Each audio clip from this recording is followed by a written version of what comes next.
Keluaran 27 ayat 1 sampai 21. Demikian firman Tuhan. Haruslah engkau membuat mezbah dari kayu penaga, 5 hasta panjangnya dan 5 hasta lebarnya, sehingga mezbah itu 4 persegi, tetapi 3 hasta tingginya. Haruslah engkau membuat tanduk-tanduknya pada keempat sudutnya. Tanduk-tanduknya itu haruslah seiras dengan mezbah itu, dan haruslah engkau menyebutnya dengan tembaga. Juga harus engkau membuat kuali-kualinya, tempat menaruh abunya, dan sodok-sodoknya, dan bokor-bokor penyiramannya, garpu-garpunya, dan perbaraan-perbaraannya. Semua perkakasnya itu harus kau buat dari tembaga. Haruslah engkau membuat untuk itu kisi-kisi, yakni jala-jala tembaga, dan pada jala-jala itu haruslah kau buat 4 gelang tembaga pada keempat ujungnya. Haruslah engkau memasang jala-jala itu di bawah jalur mezbah itu, mulai dari sebelah bawah, sehingga jala-jala itu sampai setengah tinggi mezbah itu. Haruslah engkau membuat kayu-kayu pengusung untuk mezbah itu. Kayu-kayu pengusung itu, ulang, kayu-kayu pengusung dari kayu tembaga, kayu-kayu pengusung dari kayu penaga, dan menyalutnya dengan tembaga. Kayu-kayu pengusungnya itu haruslah dimasukkan ke dalam gelang-gelang itu, dan kayu-kayu pengusung itu haruslah ada pada kedua rusuk mezbah itu waktu mezbah itu diangkut.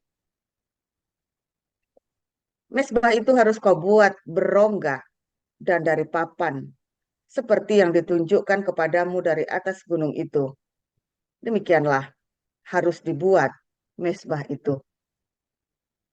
Haruslah engkau membuat pelataran kemah suci untuk pelataran itu pada sebelah selatan. Harus dibuat layar dari lenan halus yang dipintal benangnya.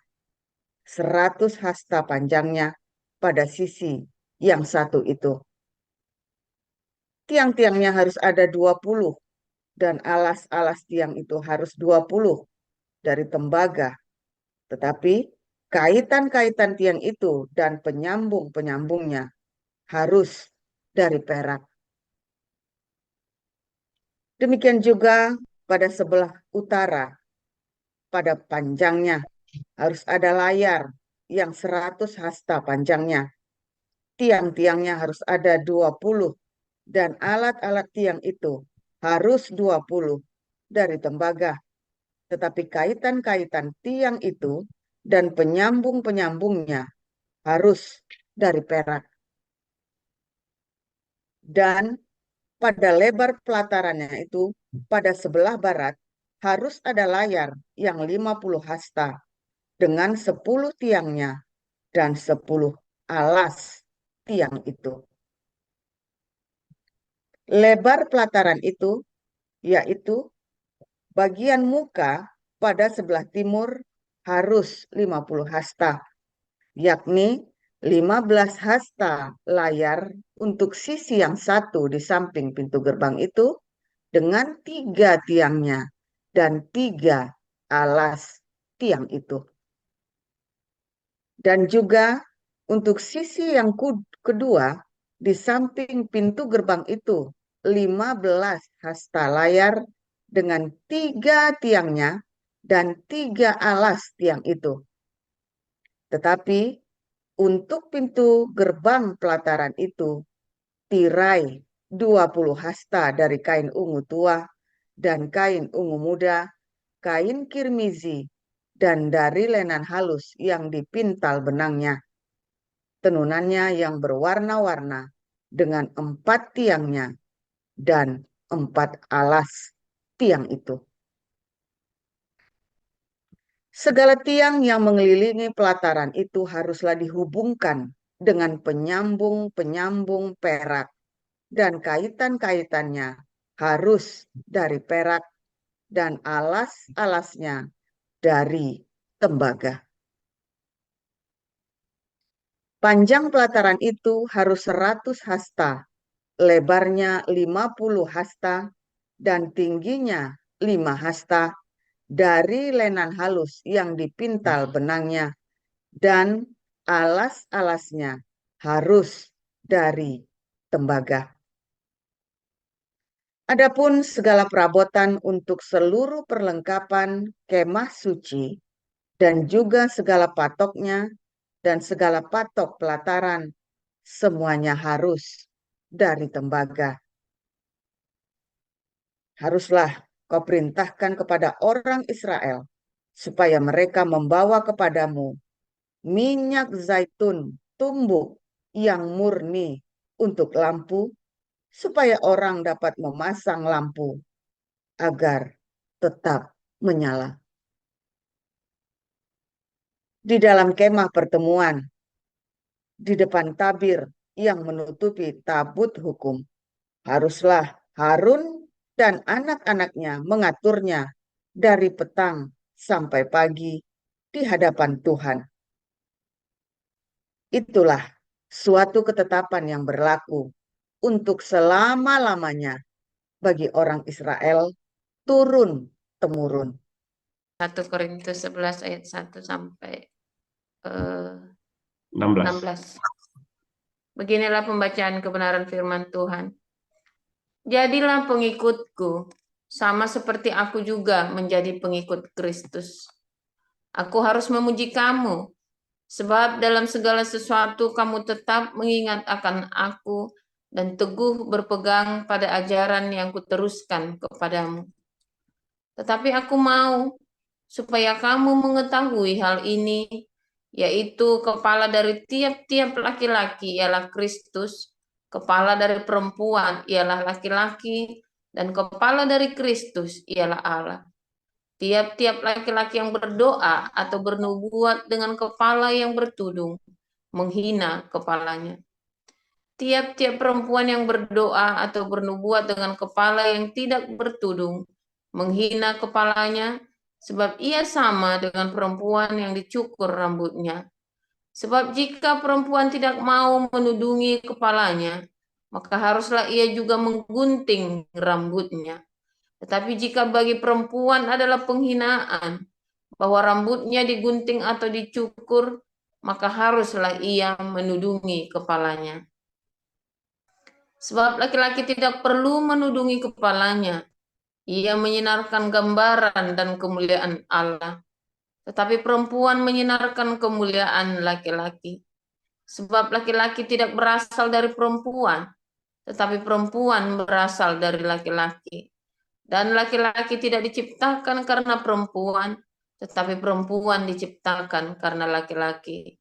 Sebab itu, perempuan harus memakai tanda wibawa di kepalanya oleh karena para malaikat. Namun demikian, dalam Tuhan tidak ada perempuan tanpa laki-laki dan tidak ada laki-laki tanpa perempuan. Sebab sama seperti perempuan berasal dari laki-laki, demikian pula laki-laki dilahirkan oleh perempuan dan segala sesuatu berasal dari Allah. Pertimbangkanlah sendiri, patutkah perempuan berdoa kepada Allah dengan kepala yang tidak bertudung? Bukankah alam sendiri menyatakan kepadamu bahwa adalah kehinaan bagi laki-laki jika ia berambut panjang, tetapi bahwa adalah kehormatan bagi perempuan jika ia berambut panjang? Sebab rambut diberikan kepada perempuan untuk menjadi penudung. Tetapi jika ada orang yang mau membantah, kami maupun jemaat-jemaat Allah tidak mempunyai kebiasaan yang demikian.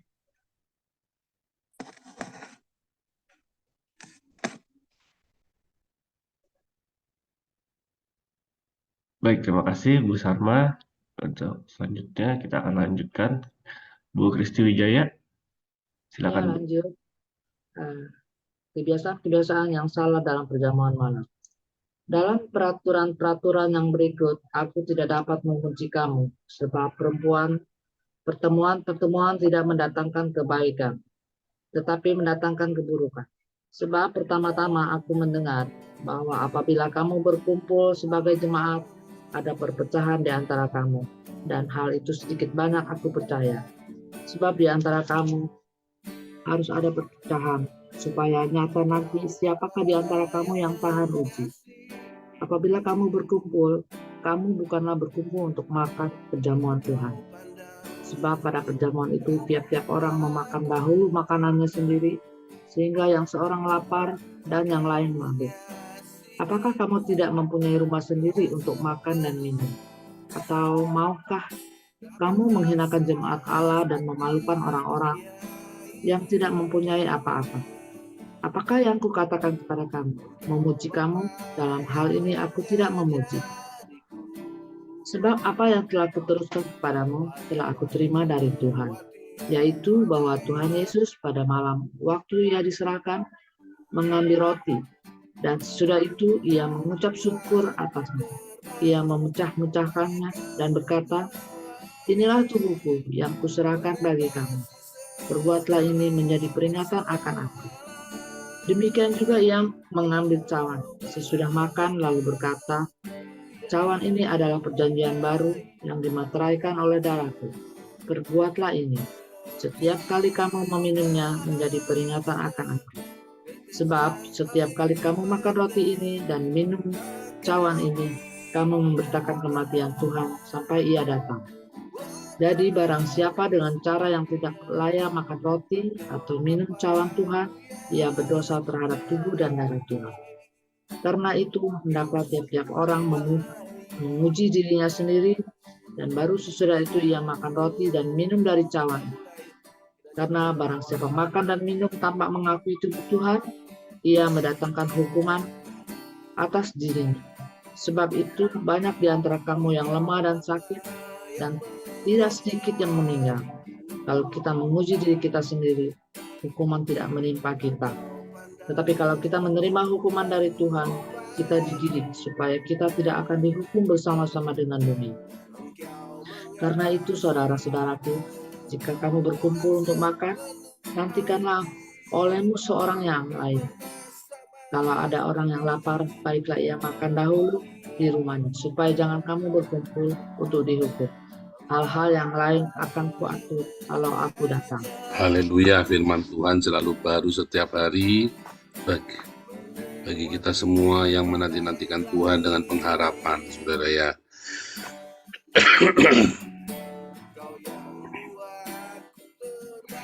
Oke, saudara,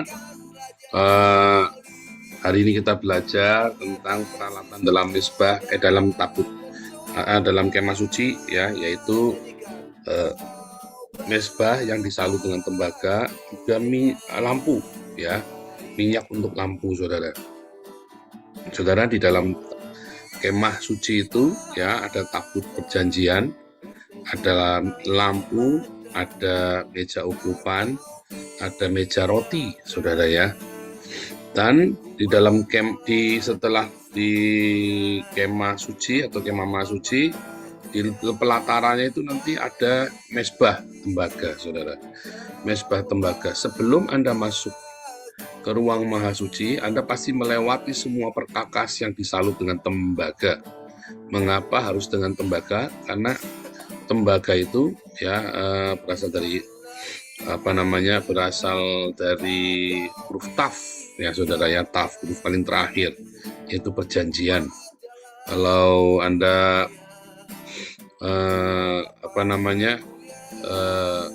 mengerti tentang Kabalah, di dalam Kejadian 1 ayat 1 dikatakan, pada mulanya alam ciptakan langit dan bumi, Beresit bara Elohim at Hashemayim we et haaret.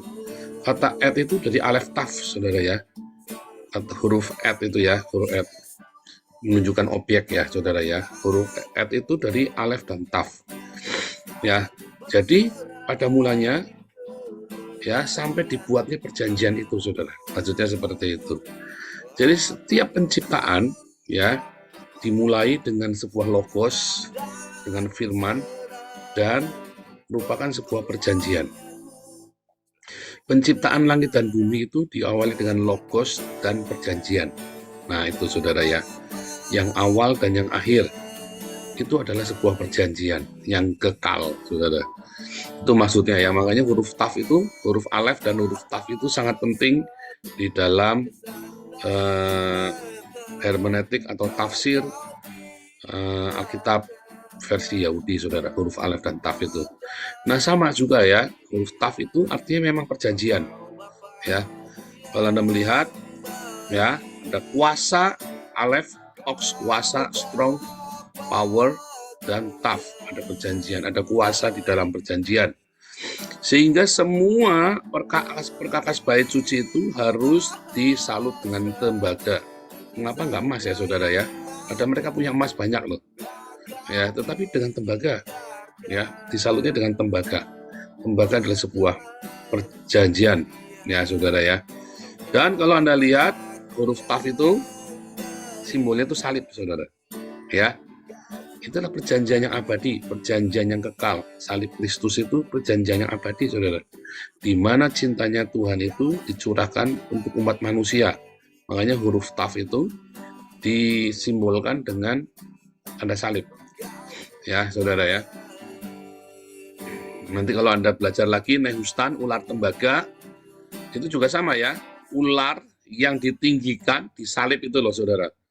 Nah, itulah sama seperti Musa meninggikan ular di padang gurun, anak manusia harus ditinggikan, Yohanes 3 itu ya. Nah, itu dengan cara disalib. Ya, huruf tanda simbolnya simbol salib tuh. Ya. Huruf taf itu tembaga, juga perjanjian, juga bicara tentang salib, saudara. Saudara semua harus dengan tembaga, disalut dengan tembaga. Artinya kehidupan Anda dengan saya ketika dipersembahkan kepada Tuhan, kita dipilih menjadi umatnya yang kudus, kita dipilih dengan sebuah perjanjian. Kemarin kita sudah belajar perjanjian apa, saudara? Perjanjian cinta. Ya, kemarin kita sudah belajar ya. Minggu kemarin waktu saya masih sakit itu ya. Mudah-mudahan Anda masih ingat ya, perjanjian cinta, saudara. Anda dan saya, kita punya perjanjian cinta dengan Tuhan, saudara, dengan Yehova yang kita kenal di dalam nama Yesus Kristus. Anda dan saya punya perjanjian agape dengan Yehova, saudara. Ya, kita punya perjanjian cinta. Kalau kamu langgar perjanjian cinta itu, maka hidupmu tidak akan bahagia, saudara. Bukan karena cintanya itu menghukum kamu, tetapi bagaimana cara supaya kamu tetap hidup di tanah perjanjian. Bagaimana kamu supaya masuk tanah perjanjian, kamu harus punya perjanjian cinta. Bagaimana supaya kamu tetap tinggal di tanah perjanjian, kamu harus memelihara cinta. Ulangi, bagaimana kamu bisa masuk ke tanah perjanjian? Kamu harus punya iman, kamu harus punya perjanjian cinta. Untuk kamu bisa tetap tinggal di tanah perjanjian, kamu juga harus punya tinggal tetap di dalam perjanjian cinta.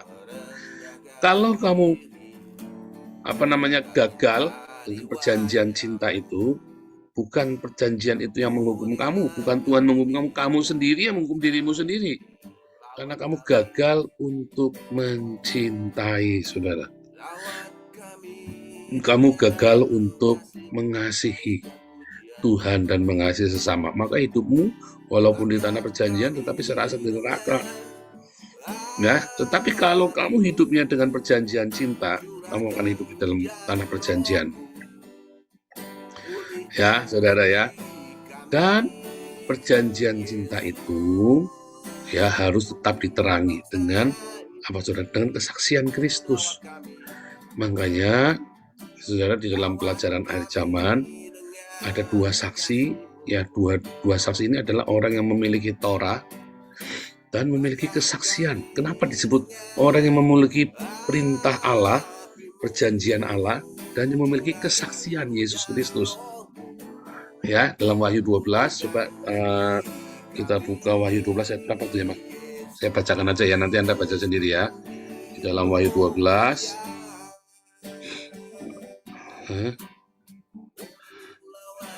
perempuan itu mengejar. Apa nih, Wahyu 12, saya bacakan ya. Wahyu 12 ayat 18 ya. Ayat 17. Maka marahlah naga itu kepada perempuan itu, lalu pergi memerangi keturunannya yang lain, yang menuruti hukum Allah dan memiliki kesaksian Yesus. Mengapa yang dikejar adalah orang yang punya perjanjian cinta dan yang memiliki kesaksian Yesus Kristus, saudara. Karena, saudara, kalau Anda lihat, musuh Islam itu adalah Kristen dan Yahudi, saudara. Dan orang Kristen dan Yahudi ini adalah orang yang punya hukum Allah, yaitu orang Yahudi, dan punya kesaksian Yesus Kristus, yaitu orang Kristen. Anda satu harus punya perjanjian agape itu, karena inti dari Torah adalah cinta, kan? Inti dari Torah adalah cinta, saudara. Ya, sehingga Anda harus punya perjanjian itu. Perjanjian cinta. Dua, Anda harus punya kesaksian. Kesaksian Yesus itu apa, saudara? Kesaksian bukti dari cinta itu. Bahwa Yesus mati, disalib, dan bangkit, saudara. Itulah kesaksian Yesus Kristus.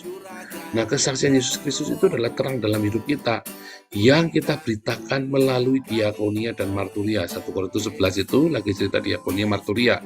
Ya, makanya kita tidak melakukan potong kecil-kecil roti tiap hari, apa misalnya kita bikin inilah tubuhku darahku mewek-mewek, enggak, saudara ya. Karena itu perjamuan Tuhan itu, the Lord Supper atau perjamuan Tuhan itu sebenarnya lagi cerita diakonia dan marturia kita. Ya, itulah terang Tuhan. Diakonia dan marturia kita itulah terang Tuhan Yesus. Itulah kesaksian Yesus Kristus, saudara. Ketika kamu melakukan diakonia dan marturia, ya, kamu melakukan sedekah. Diakonia itu sedekah, bukan uang, saudara. Sedekah itu bukan uangmu. Sedekah itu adalah membagi makanan. Diingat-ingat ya, sedekah itu bukan membagi uang, tapi membagi makanan.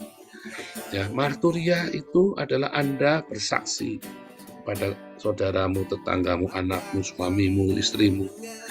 Ya, bersaksi dengan hidupmu, saudara, bukan cuma dengan kata-katamu, tapi bagaimana hidupmu punya teladan Kristus, dan Anda beritakan teladan itu, berikan teladan itu kepada orang-orang sekelilingmu, saudara. Itulah bersaksi yang benar, ya, lebih ampuh dari mulutmu, saudara. Lebih ampuh dari perkataanmu. Diakonia dan marturia total adalah amanat agung. Sehingga kesimpulannya apa? Satu, kita semua ingin masuk ke tanah perjanjian. Saya sudah di tanah perjanjian. Ya, kalau Anda ingin masuk ke tanah perjanjian, Anda harus punya hukum Tuhan dulu. Punya perjanjian, yaitu punya agape. Pertanyaan, apakah Anda punya agape dalam hidupmu? Apakah ada pengampunan di rumah tanggamu? Apakah ada pengampunan di dalam hidupmu, dalam rumah tanggamu? Apakah ada belas kasih? Apakah di rumah tanggamu ada kemurahan? Apakah ada diakonia, ada sedekah dalam hidupmu, dalam rumah tanggamu? Itulah perjanjian kita dengan Tuhan, saudara. Mengampuni dan bersedekah. Ya, mengampuni dan bersedekah, saudara. Karena dua hal ini bikin kamu nggak masuk surga itu, saudara. Begitu kamu konsisten dengan ini, kamu akan segera masuk dalam tanah perjanjian. Dan kalau kamu jaga hidupmu dengan pengampunan dan sedekah, kamu tetap akan tinggal dalam perjanjian. Ingat, sedekah membuat kamu merasakan kerajaan Allah dalam hidup. Pengampunan menghadirkan Tuhan. Ya, rumusnya ya. Sedekahmu itu menghadirkan kerajaan Allah. Pengampunanmu menghadirkan Tuhan sendiri, saudara. Dalam pengampunan kamu akan berjumpa dengan Tuhan. Orang yang kamu ampuni, orang yang kamu lepaskan pengampunan, pendamaian itu, kamu sedang menghadirkan Tuhan. Kamu jangan berpikir Tuhan yang muluk-muluk, saudara. Kita cerita Tuhan yang real. Sedekah menghadirkan kerajaannya. Ya, tapi pengampunan menghadirkan Tuhan itu sendiri, saudara. Simpel ya. Itulah tanah perjanjian. Dan kamu harus punya, tadi ya saudara ya, ada minyak yang selalu menyala.